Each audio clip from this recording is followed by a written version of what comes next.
Iglesia, buenas tardes. La verdad que estábamos intentando por todos los medios poder hacerlo en la mañana, pero hemos tenido algunos inconvenientes con la internet y no hemos podido publicar el video en la mañana. Dios ha tenido que hacer un milagro increíblemente y ha retornado al internet. Pensábamos que se había malogrado el router, pero hemos orado con la familia y Dios nos ha dado la bendición de ver un milagro y ahora poder tener sin ningún inconveniente internet. Gracias a Dios, la gloria sea para Él, ¿verdad? Ok, vamos a meditar en la palabra de Dios y creo que el hecho de no haber publicado nuestro video no significa que usted no ha leído la Biblia, ¿verdad? En la mañana, es nuestra responsabilidad como hijos de Dios. Hicimos una encuesta para ver cuáles eran los libros que podríamos enseñar. Obviamente no de una manera exhaustiva, exegética, porque tendríamos que entrar por lo menos en un año o 6 meses, no lo sé, para poder enseñar pasaje por pasaje de Primera de Juan. Así es que vamos a meditar en la palabra de Dios y vamos a agarrar porciones que creemos que son relevantes. En realidad toda la Biblia es relevante, toda la palabra de Dios es útil para enseñar, redarguir, corregir, instruir en justicia, pero queremos tomar ciertas porciones de las escrituras y adecuándolo al contexto, a la situación que ahora estamos viviendo, que son promesas que Dios nos da para poder vivir en este mundo quieta, sosegadamente y en paz. Entonces vamos a meditar en la palabra de Dios y yo les voy a pedir por favor que abran Primera de Juan, que es la epístola que vamos a estar enseñando hasta que dure la cuarentena. Vamos a abrir nuestras Biblias por favor en Primera de Juan. Hemos estado enseñando el día domingo con respecto a este pasaje, pero queremos hablarlo desde el sentido de relacional. Hablábamos el domingo en la mañana sobre los gigantes ocultos que hay detrás de nosotros o en nosotros. Y ahora vamos a meditar en esta porción que habla sobre nuestra relación que debemos de tener con el Señor. Dice en Primera de Juan, lo que era desde el principio, capítulo 1, verso 1, lo que hemos oído, lo que hemos visto con nuestros ojos, lo que hemos contemplado y palparon nuestras manos tocante al verbo de vida, porque la vida fue manifestada y la hemos visto y testificamos y nos anunciamos la vida eterna, la cual estaba con el Padre y se nos manifestó. Lo que hemos visto y oído, eso os anunciamos, para que también vosotros tengáis comunión con nosotros, y nuestra comunión verdaderamente es con el Padre y con su Hijo Jesucristo. Estas cosas os escribo para que vuestro gozo sea cumplido, dice el apóstol. ¿Qué le parece si oramos y pedimos la dirección de nuestro Señor? Amado Dios, queremos darte las gracias en esta mañana por tu fidelidad. Queremos darte las gracias por ser nuestro Dios y Padre, por amarnos, por enseñarnos en cada momento de nuestras vidas y en cada circunstancia que si depositamos nuestra fe y nuestra confianza en ti, Señor, las cosas imposibles pueden ser posibles.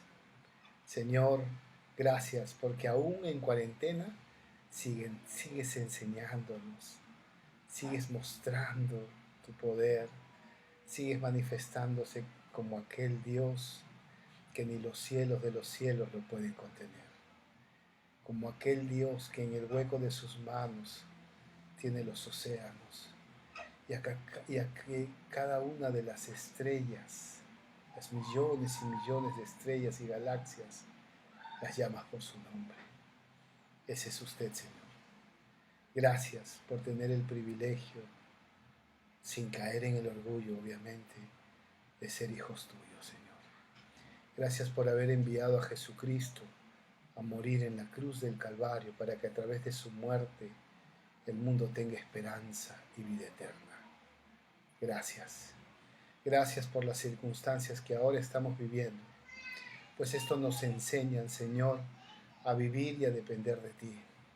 Pues esto nos enseña, Señor, que inescrutables son tus caminos. ¿Quién los conocerá? Gracias, Dios, porque nos enseñas a hacer iglesia en casa, con nuestra esposa, nuestros hijos, nuestros familiares, nuestros vecinos. Gracias.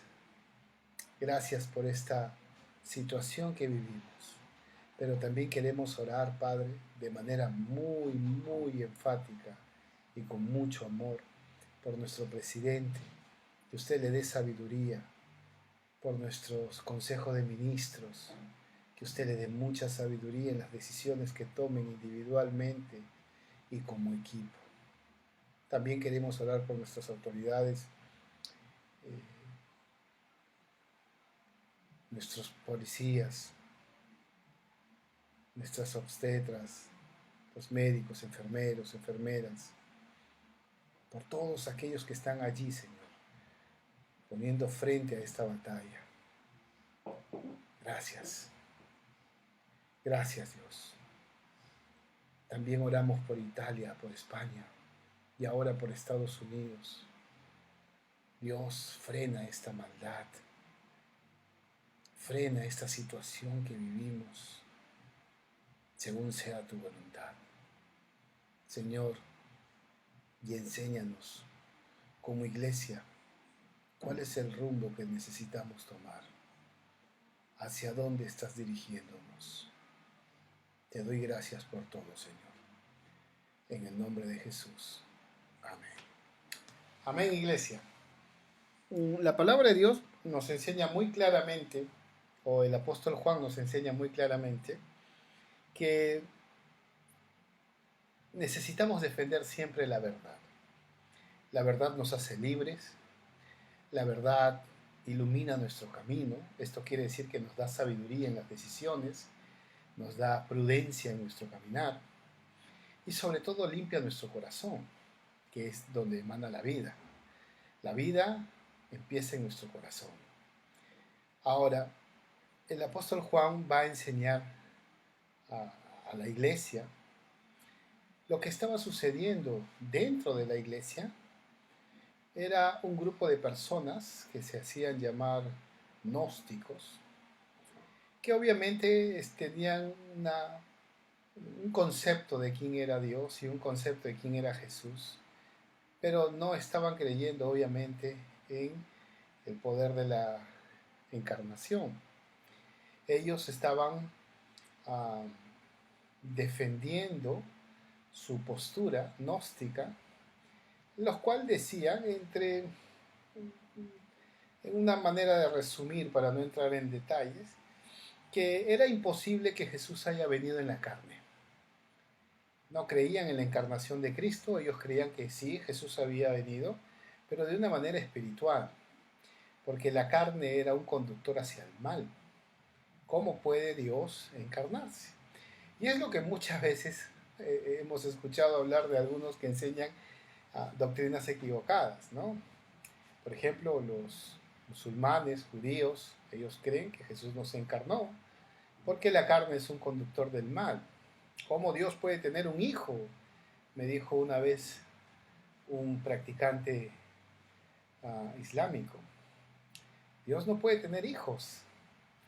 Obviamente su conciencia está caracterizada por el pecado y obviamente la manera de interpretar las escrituras, las cuales no creen que simplemente es un libro cualquiera, los conduce a tener este tipo de defensas ante la verdad, ¿no? O sea, obviamente ellos enseñan mentiras y se gozan en la mentira. Ahora, el apóstol Juan va a decir alguna de las cosas que él había visto y él había experimentado, y que obviamente esto reforzaría a la iglesia la idea de que Jesús había venido en carne. Y él es muy enfático, me encanta, porque algunas veces hemos entendido que Juan es una carta del amor. Alguien que recién se convierte lea Primera de Juan, alguien que está en una comunión pésima con el Señor lee Primera de Juan. Y cuando nosotros leemos y cómo Juan habla con ternura, ¿no? Hijitos míos, hijitos, hijos, y los trata obviamente con un amor, pero eso no significa que no sea enfático en defender la verdad. Y él dice, lo que hemos visto, lo que hemos oído, lo que nuestros ojos han contemplado y nuestras manos han palpado. Porque la vida, y esta parte me encanta cuando dice, la vida fue manifestada a través de Cristo. Y la hemos visto y testificamos y os anunciamos la vida eterna.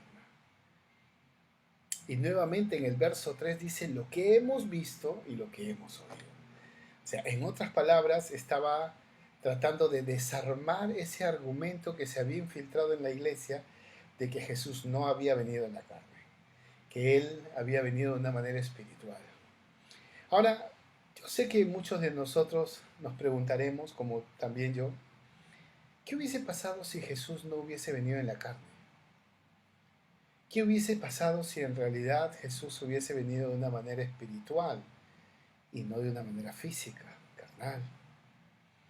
Bueno, las consecuencias pueden ser demasiadas. En primer lugar, un sacrificio falso, ¿verdad? El que murió en la cruz no fue alguien que sufrió oprobio, que sufrió golpes, maltratos, injurias, sino simplemente algo espiritual.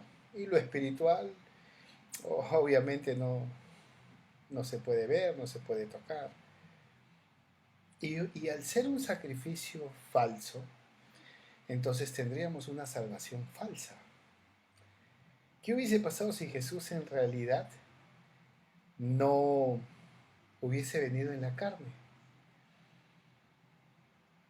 En realidad serían muchas las consecuencias. Una de ellas, por ejemplo, es que no podría comprendernos los que vivimos luchando, lidiando con debilidades, con problemas, con angustias, como dice la palabra de Dios, ¿verdad? Que podemos acercarnos confiadamente al trono de la gracia, ¿no? Porque Él también padeció, Él también vivió lo mismo, entonces ahora Él puede comprendernos. No sería algo real, pero la verdad es que Jesús vino, se encarnó, Filipenses 2 dice todo esto, tomó forma de siervo y siendo obediente hasta la cruz murió y resucitó de entre los muertos. Si Jesús hubiera venido de una manera espiritual, ¿cuál es el sentido entonces de su resurrección? ¿Cuál es el sentido de que Él hubiera resucitado si era simplemente espíritu? Y Jesús resucitó. Él está vivo. Y Él está buscando siempre una relación de amor con sus criaturas, con sus hijos, porque Él nos ama. Él nos ama. Y Él te ama a ti. Pero te ama tanto como para poder dejarte así como estás. Por eso necesitas siempre pedir perdón por tus pecados, arrepentirte, tener una comunión con Él, tener una relación con Él. Dios no puede relacionarse con personas que están viviendo sumergidas en el pecado. Él es santo. Él no es 3 veces santo. Él es infinitamente santo. Dios no puede estar permitiendo que nos sumerjamos y nos alejemos de Él en el pecado y en la malicia. Esto no es una relación con Él. Esto simplemente es mitigar nuestra conciencia. Y no podemos vivir con una conciencia cauterizada. Por eso nuestra relación con Él es la que nos lleva a juzgar si en realidad estamos andando como Él quiere que andemos o si simplemente estamos siendo religiosos. Me encanta cuando el apóstol nos dice que nuestra verdadera comunión es con el Padre y con su Hijo. Y es lo que estamos haciendo ahora. No estamos relacionándonos como iglesia. No estamos relacionándonos como asamblea. Pero sí estamos relacionándonos con el Padre y con su Hijo. a través de la oración, la obediencia, la lectura de la palabra. Eso es lo que anhela Dios, que tengamos una relación constante con Él y sobre todo una verdadera relación, no una falsa relación, no una falsa relación, sino una verdadera relación. Yo te pregunto, ¿tú estás relacionándote con Dios? ¿O ya estás haciendo planes de qué es lo que vas a hacer cuando esta cuarentena acabe? ¿Estás fortaleciéndote en el Señor y en el poder de su fuerza? ¿Estás viviendo la resurrección de Cristo en cada momento de tu vida? ¿O estás más afanado en querer salir? Dios es misericordioso. Dios es grande.